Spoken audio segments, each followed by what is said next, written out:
Ana Maria Serrano Céspedes tinha 18 anos e sonhava em ser cardiologista para cuidar do avô. Mas infelizmente ela não teve essa chance porque teve a vida arrancada violentamente. Esse caso teve muita repercussão no México e na Colômbia, muito em função do dado da Associação Mexicana contra a Corrupção e a Impunidade, que afirma que o feminicídio tem índice de 76% de impunidade. Assim, o clamor público, que foi corroborado por políticos, era de pressionar o sistema para que o crime fosse julgado como feminicídio e que a punição carregasse todo o peso da lei. Então é sobre esse caso que vamos falar hoje e ver se tudo isso aconteceu mesmo. Eu sou o Marco, sejam bem-vindos ao Insólito. Se puder, curte, comenta, se inscreva no canal se não for e considere entrar para o nosso clube de membros, porque isso ajuda demais nas nossas produções independentes aqui, tá bom? É isso. Olha só, pessoal, vocês já ouviram falar de VPN? Deixa eu explicar aqui para vocês rapidão, tá? Com alguns exemplos.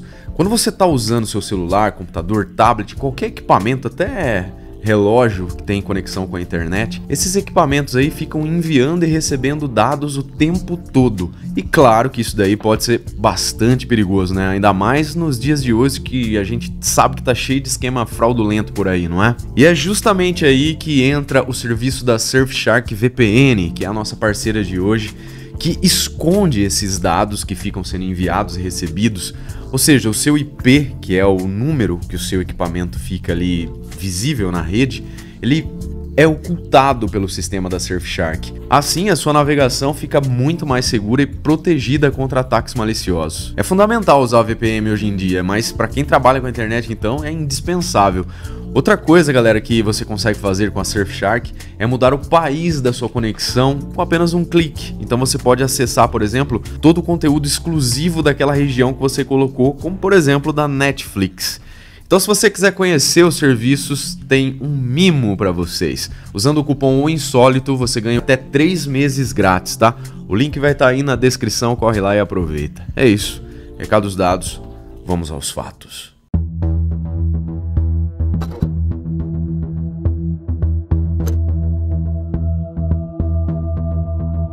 Era o dia 12 de setembro de 2023, quando a Ximena Céspedes recebeu uma estranha mensagem da sua filha, enquanto ela comemorava o seu 23º aniversário de casamento em Roma, na Itália. Era comum que a filha Ana Maria mandasse mensagens de texto, ainda mais naquela situação, em que o casal estava na Europa, enquanto a filha estava no México, e tinha também essa questão da data especial. Então, a estranheza, na verdade, não foi porque a filha mandou essa mensagem, mas sim pelo teor da mensagem. A Ximena, com aquele sexto sentido que as mães têm, logo suspeitou que algo estava errado. A filha escreveu que se sentia muito sozinha e que não queria mais viver dessa forma. E ao final, para piorar tudo, pediu para que a mãe se despedisse do pai por ela. Isso parecia um adeus. Havia algo muito perturbador, tanto no conteúdo quanto na forma como aquilo tinha sido escrito. Definitivamente, para Ximena, aquilo não fazia nenhum sentido, pois ela sabia que a filha estava passando por um momento muito bom na vida dela. Então, qual que era o sentido daquilo, Acabar com tudo dessa forma, assim, inusitada, de repente. E logo de cara, então, a Ximena entendeu que aquela mensagem não tinha sido escrita pela Ana Maria. Bom, naquele instante então ela ficou muito alarmada, pois estava a milhares de quilômetros e não tinha o que fazer para verificar o que estava realmente acontecendo lá com a filha. Foi aí que ela se lembrou do vizinho e decidiu telefonar para essa pessoa. Com a súplica de mãe e o tom de desespero ali, o vizinho decidiu ir até a casa da jovem e como ele não foi atendido quando bateu ali e chamou por ela, ele acabou invadindo a residência da família Serrano, que ficava em Atizapán de Zaragoza, no estado do México. E foi lá que esse vizinho viu algo que com certeza ficou gravado em sua retina e nunca mais será esquecido. Lá estava Ana Maria, na sala da casa, sem vida. A Ana Maria, como vimos, era filha da colombiana Ximena Céspedes, que ainda jovem emigrou para o México. Naquele país ela acabou se casando e se tornando mãe quando tinha 28 anos. A Ana Maria nasceu no dia 5 de maio de 2005 e desde criança ela tinha um olhar sarcástico e um humor único que, segundo a família, divertia a todos nas reuniões ali. A jovem amava tanto os animais que ela acabou abandonando a ideia de ser veterinária porque não suportava vê-los sofrer. Mas ela queria uma profissão na qual ela pudesse ajudar as pessoas, ajudar o próximo. Então ela acabou escolhendo a medicina. Assim que terminou os estudos escolares, em julho de 2023, ela começou então a estudar medicina na Universidade Pan-Americana. Ela tinha planos de fazer especialização em cardiologia. Estava tão contente com o que aprendia que todos os dias, quando ela chegava em casa, ela relatava minuciosamente para os pais o que ela tinha aprendido naquele dia de aula. Tudo parecia estar muito bem, perfeito na vida da Ana Maria. Estava em uma nova etapa da sua vida, cheia de novidades, cheia de planos, enfim, cheia de vida. Para aqueles que a conheciam, ainda é difícil de acreditar que Ana Maria partiu assim tão jovem, ainda mais se a gente pensar que ela fazia parte de uma família que tinha em comum a longevidade. Pessoas ali, membros da família, chegaram a viver até os 100 anos. Foi a primeira vez que algo assim aconteceu, uma morte tão prematura e ainda mais nessas circunstâncias. Mesmo com aquela estranha troca de mensagens entre mãe e filha, que parecia ser uma carta de despedida, para as autoridades estava claro que a jovem não tinha tirado a própria vida. Desde o início, as suspeitas já pairavam em torno de um único nome, especialmente porque a jovem mexicana já tinha comentado com alguns amigos que se algo acontecesse com ela, eles sabiam quem era o culpado. E ela estava se referindo ao ex-namorado, cara chamado Alan Gil Romero. A Ana Maria e o Alan Gil Romero se conheciam há mais ou menos meia década, pois eles estudavam juntos na escola alemã Alexander von Humboldt, na cidade do México, um centro exclusivo para filhos de famílias abastadas ali da capital. A jovem estudou lá desde pequena, mas Alan entrou no primeiro ano do ensino secundário e em uma excursão escolar os dois então acabaram se tornando meio que inseparáveis. Os dois tinham muitas afinidades e semelhanças. Uma delas era o amor pelos estudos. Ambos eram considerados os melhores alunos da escola. Com o passar do tempo, então, eles acabaram oficializando o namoro para os amigos e também para os familiares. Era um relacionamento meio que normal, como de qualquer outro casal adolescente, mas com o tempo a coisa ficou mais séria e até as famílias acabaram se conhecendo. Eles viajaram juntos, passearam juntos, mas, como dizem, tudo que começa, um dia acaba, de uma forma ou de outra, infelizmente. E nesse caso, o casal se separou depois de 1 ano e meio de relacionamento. Mas as coisas estavam diferentes, muito diferentes, é bem verdade. Algo tinha acontecido com o Alan. Aquele garoto carismático e amoroso havia desaparecido. Se é que um dia ele existiu, não é? Agora existia no lugar desse suposto garoto carismático, muito amoroso, estudioso, de 20 anos, alguém muito intenso e descontrolado. Mesmo separados, o rapaz mandava presentes para Ana Maria todas as semanas. Fazia pedidos, súplicas, implorava para que eles voltassem. Olha só, um indício de que havia ali talvez uma obsessão, não é? Ele insistia a ir até a casa da Ana Maria para tentar ficar com ela. O cara definitivamente não desistiu. Mas a Ana Maria continuava irredutível, ela não queria saber de voltar com ele. E como sabemos, entre o amor e o ódio, existe ali, né, uma linhazinha tênue, lamentavelmente também. E essa linha divide dois sentimentos tão intensos e tão diferentes, não é? E de repente, uma pessoa que se diz amar passa a ser dominada pelo ódio. E o que era tão lindo se torna uma insanidade. Alan incomodava cada vez mais a menina. Cada nova mensagem, a ameaça era maior. Na verdade, essa insistência beirando ali a irracionalidade afastava qualquer sentimento agradável que a Ana Maria ainda pudesse sentir pelo Alan. E nós não sabemos, na verdade, qual foi o real motivo dessa separação. Mas podemos supor, por esse comportamento, na verdade, do Alan, que a menina já tinha percebido que ele talvez era um cara possessivo, né? Que estava surgindo nele ali uma obsessão. Enfim, a menina não queria de fato um relacionamento desse tipo, não é? Meio que tóxico, para usar um termo aí mais contemporâneo. Ela não queria que o namorado voltasse, né, com ela, porque ele era muito ciumento, que muitas vezes a fazia voltar para casa chorando por causa das grosserias. Ou seja, dá para entender aí que de fato ele estava construindo uma obsessão por ela, e ela só queria ter paz, viver sem ter medo de olhar pro lado. O cara era tão possessivo em relação à moça que chegou a agredir a jovem quando ela saiu apenas para dançar com alguns amigos. Aparentemente, poucos realmente conheciam o Alan, não é? Ele vestia, na verdade, uma máscara, uma fantasia muito bem estruturada de um jovem intelectual, um dos mais inteligentes de sua escola, definitivamente um bom moço, só que não, né? Mas um dia essa máscara aí cai, não é? E ela, no caso do Alan, caiu. A verdadeira personalidade do Alan começou a se revelar quando ele percebeu que suas tentativas de fazer com que a ex-namorada voltasse para ele não estavam funcionando. Em sua insanidade, ele decidiu que só havia uma forma de acabar com isso. E ele sabia o que fazer e como fazer. Ele decidiu então e acabou fazendo. As investigações foram rápidas e logo as suspeitas começaram a se confirmar. Ao analisar as câmeras de segurança ali do bairro, percebeu-se que o ex da menina, o Alan Romero, estava rondando a rua da casa dela, a rua da família onde ela morava, já há um bom tempo. Por mais que os familiares da jovem não quisessem acreditar, eles confirmaram que o homem nessas imagens aí das câmeras era de fato o Alan. Havia a imagem dele entrando na casa pouco tempo antes de o vizinho encontrar a jovem falecida. Câmeras de segurança flagraram o jovem perseguindo a vítima, observando cada passo que ela dava. Procuravam o momento certo para atacar, meio que óbvio, né? A primeira chegada de Alan ao local foi registrada na madrugada, às 3h55 do dia 12 de setembro. Pela manhã, então, Alan foi novamente flagrado nas redondezas, a bordo de um veículo Kia de cor cinza e sem placas. Ele tentava esconder sua identidade com uma máscara preta e um boné azul marinho, mas, em outra ocasião, ele apenas perambulou enquanto espionava as casas. Porém, por volta das 13 horas, ele parou na frente da casa e chamou. Ele estava no mesmo veículo Kia que já tinha sido flagrado pelas câmeras, não é? Mas dessa vez o carro estava com as placas. Durante essa visita, o Alan conversou com a empregada ali da casa, perguntou se a Ana Maria estava na residência e se ele podia vê-la.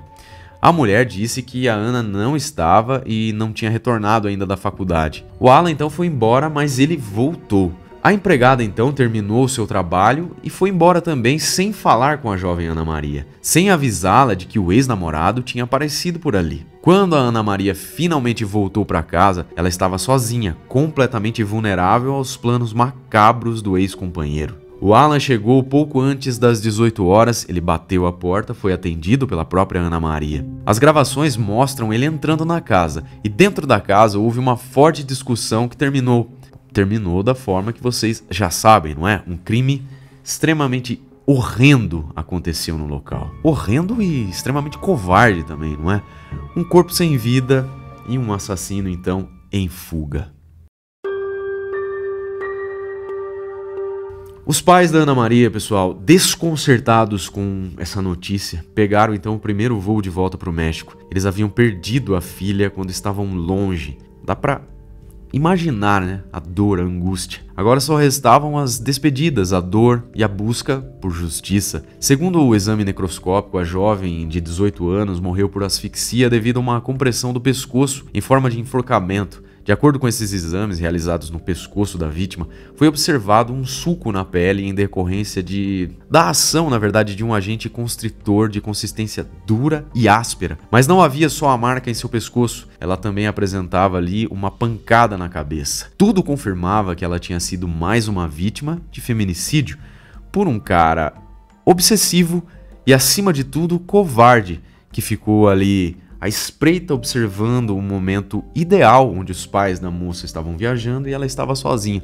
Uma menina de 18 anos. Enfim, pessoal, em um emocionante funeral, um dos primos da moça, o Julian Restrepo, foi o encarregado ali de dedicar uma comovente mensagem à jovem. O Julian explicou em palavras a dor que os familiares sentiam naquele momento. Abre aspas. Sempre tendemos a pensar que a vida é um ciclo. Nasce-se, vive-se, envelhece-se e morre-se. O mais doloroso de estar reunido aqui é reconhecer que esse ciclo foi quebrado. Ele acrescentou ainda: vendo a quantidade de pessoas que vieram se despedir de você, percebi que, sem dúvida, você é uma das pessoas que eu mais admiro na minha vida.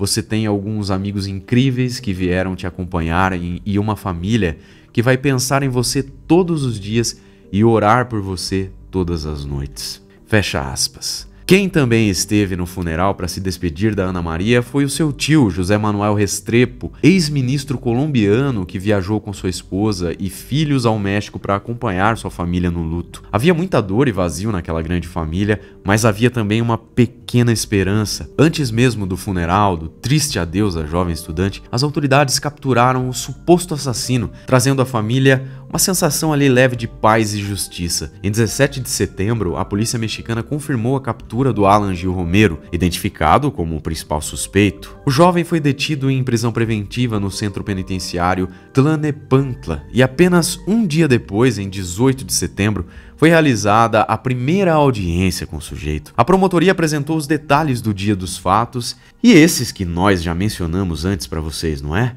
E explicitou também como o ex-namorado da Ana Maria apareceu 2 vezes antes de realizar seu plano e que, após cometer o seu crime, ele teria arrumado o corpo da jovem de forma que parecesse que ela tinha feito aquilo contra ela mesma. Demonstraram também que foi ele quem escreveu desajeitadamente para a mãe da adolescente aquelas mensagens estranhas pouco antes de fugir do local do crime. A promotoria mexicana assegurou que a motivação do crime foi apenas uma: ele não aceitou o término do relacionamento e que foi premeditado e muito bem planejado. Vejam só, pessoal, a mãe do Alan, a senhora Érica Romero, não demorou em sair em defesa do filho, o que deixou todo mundo incrédulo, pois mesmo com todas as evidências e provas de que seu filho era o único culpado pela morte prematura da jovem, ela insistia na inocência do rapaz. Em resposta às acusações, ela se pronunciou nas redes sociais buscando defender seu filho e exigindo justiça com o slogan "Justiça para Alan". Em um vídeo, ela declarou que era contra qualquer tipo de violência e que, como todos, ela exigia que a justiça fosse feita, mas não para a vítima, e sim a justiça para o seu filho, um jovem de apenas 20 anos, honrado, respeitoso, um bom filho, um excelente irmão, um grande amigo, um aluno com honras e outros detalhes que não são relevantes. Por fim, ela atacou os comentários negativos que o filho estava recebendo. Enquanto isso, a família da Ana Maria lamentava a perda da jovem. O único consolo era o da justiça estar colocando aquele jovem monstro atrás das grades. Esse crime, pessoal, como eu falei lá na introdução, chocou demais todo o país. Tem sido um tema muito importante não apenas na mídia nacional, mas também na mídia internacional. O ex-ministro da Colômbia, José Manuel, que é o tio da Ana Maria, agradeceu ao povo colombiano que apoiava a luta da família. Ainda hoje, as autoridades continuam a montar esse quebra-cabeças para que no julgamento o Alan seja condenado de forma exemplar pelo que ele fez. O Ministério Público apresentou uma série de provas, incluindo capturas de tela de mensagens ameaçadoras que o Alan teria enviado à vítima. Ele tentava controlar a menina e coagi-la a retomar um namoro, um relacionamento deles. As mensagens incluíam frases do tipo: "Te dou até às 9 horas da noite para deletar fotos do Instagram, ou então contarei aos seus pais o que você fez." Enquanto isso, os pais da Ana Maria e seus conhecidos esperavam por justiça e que o crime fosse classificado como feminicídio. E essa preocupação que leva a Ximena, a mãe da jovem, a aparecer na mídia e declarar que uma coisa é pegar o agressor e a outra coisa é condená-lo adequadamente. E outro detalhe importante do caso é que a Ana Maria falou para alguns amigos sobre o assédio que vinha sofrendo do ex-namorado, como vimos. Ela percebeu que estava em perigo, mas mesmo assim, talvez por bondade ou até mesmo por inocência, não é? Ela não teve ali como escapar desse monstro que acabou cercando a jovem. Uma pessoa que acredita ter o direito de tirar a vida de outra por amor não pode andar entre nós, não é? E a gente deve se lembrar, pessoal, de que normalizar a violência é uma coisa extremamente absurda, não é? Não é? A mãe do assassino disse que ele era isso, que era aquilo. Enfim, um jovem bondoso, não é? Pode até ser que ele de fato tenha levado a vida dele até essa idade aí dessa forma, mas será que todos que conheciam esse cara realmente sabiam como ele era por dentro? Eu não sei do histórico dele, não sei se ele já tinha namorado, se alguma ex-namorada vai aparecer ainda pra falar algumas coisas sobre ele. ou se de fato pela Ana Maria surgiu ali um sentimento muito forte dentro dele, que ele não soube administrar, e virou a chavinha de assassino na cabeça dele. O cara, sei lá, de repente quando ele tá muito apaixonado e na cabeça meio que já doente, ele se sente abandonado, de fato é um gatilho ensejador ali, né? Quando ele já tem propensão pra ser uma pessoa desequilibrada dessa forma aí, né? E outra, se a gente for pensar na banalidade com que ele tratou, né, o planejamento do crime, é bastante assustador pensar em tudo isso, não é? Mas enfim, assim como a família da Ana Maria, nós, obviamente, pensamos e queremos que a justiça seja feita e que pese no lombo desse sujeito aí todo o rigor da lei, né? Afinal de contas, a lei existe para isso, né? E eu creio que quanto mais severas as punições para crimes dessa natureza, galera, a gente tem provas materiais aí, não é? Tem muitas provas. É óbvio que o caso ainda está aí sendo investigado, mas não investigado, né? Melhor apurado para que no julgamento o cara seja condenado de maneira adequada, mas pela investigação, pelo inquérito, já dá pra gente perceber, se reuniu ali provas bastante concretas sobre a materialidade dos fatos, não é? Enfim, a gente mantém vocês atualizados sobre esse caso, tá bom? Mas eu quero saber a opinião de vocês, o que vocês pensam sobre esses crimes, né? Que é denominado feminicídio porque se usa da condição de fragilidade da mulher para se cometer o crime. Espero ler aí os seus comentários, que são sempre muito relevantes, muito importantes para nós aqui. Muito obrigado por sua companhia, espero vê-los no próximo episódio. Um beijo do Ruivo, até lá.